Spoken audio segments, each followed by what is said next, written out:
Passeio pela evolução da história da educação no mundo ocidental. Disciplina História da Educação, aluna Erijane. A educação na antiguidade, os fatos que eu vou falar agora, alguns, não todos, ocorreram na Grécia, mais precisamente nas duas grandes cidades gregas, Atenas e Esparta, que foram utilizadas como modelos educacionais para muitas sociedades ao longo dos séculos. A primeira observação válida que eu posso fazer é que a educação feminina era de conhecimentos domésticos, ou seja, era finanças, leitura, escrita e assim por diante.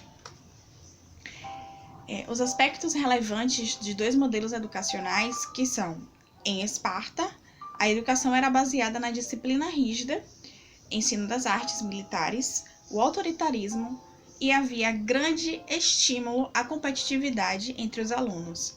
Isso nos lembra o filme 300, que é muito escancarado essa coisa assim de guerra, de luta.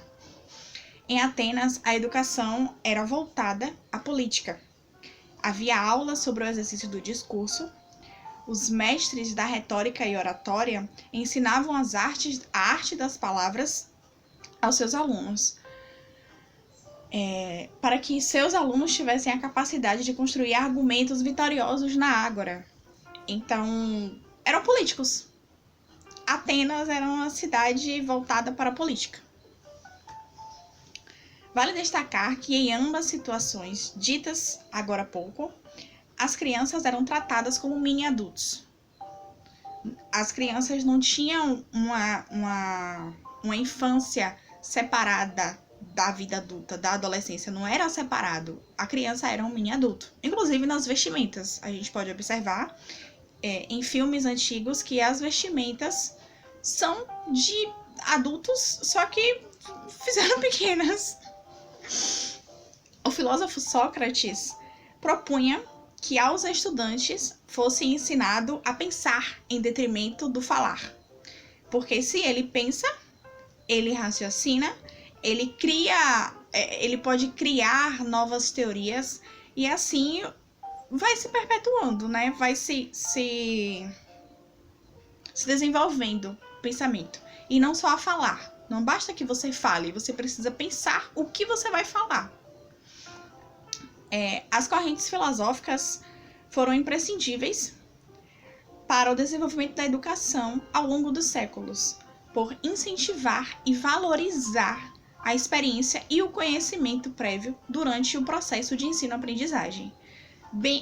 Tanto a educação que ocorreu mesmo, a primeira forma de educação, quanto a forma que Sócrates propunha, foram importantíssimas para que a gente tenha o modelo educacional que a gente tem hoje. Na Idade Média, os estudantes eram formados de acordo com o pensamento conservador da época, lógico.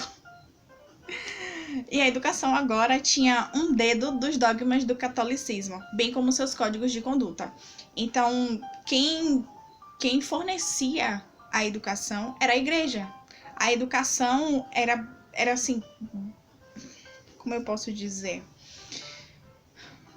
Era restrita a algumas pessoas, como já era antes, mas agora ela tinha o dedo do catolicismo. O que é isso? Era a educação cristã. Tudo tinha Deus envolvido. Tudo era algo voltado para a religião. Porque Deus quis assim, porque Deus quis daquele outro jeito e assim sucessivamente.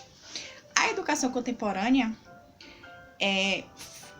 como nós temos hoje e que está em evolução, é produto de todos os aspectos citados anteriormente. É produto do ensino militar, é produto do ensino político para que os atenienses fossem seus grandes políticos nas ágoras, e é fruto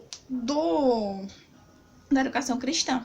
Hoje nós temos aqui no Brasil o Estado laico, que o Estado não tem uma religião oficial, embora o catolicismo seja muito forte, muito presente aqui no Brasil. E esses processos de ensino, aprendizagem, foram muito importantes para que o método de hoje chegasse onde está. O modelo tradicional de ensino teve início na antiguidade e ainda hoje acontece, com menos frequência, de formas um pouco diferenciadas, mas ainda acontece. Que é o quê?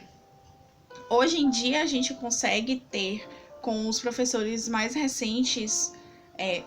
recentemente formados, a questão da participação do aluno na escola, na vida escolar, na vida acadêmica, né?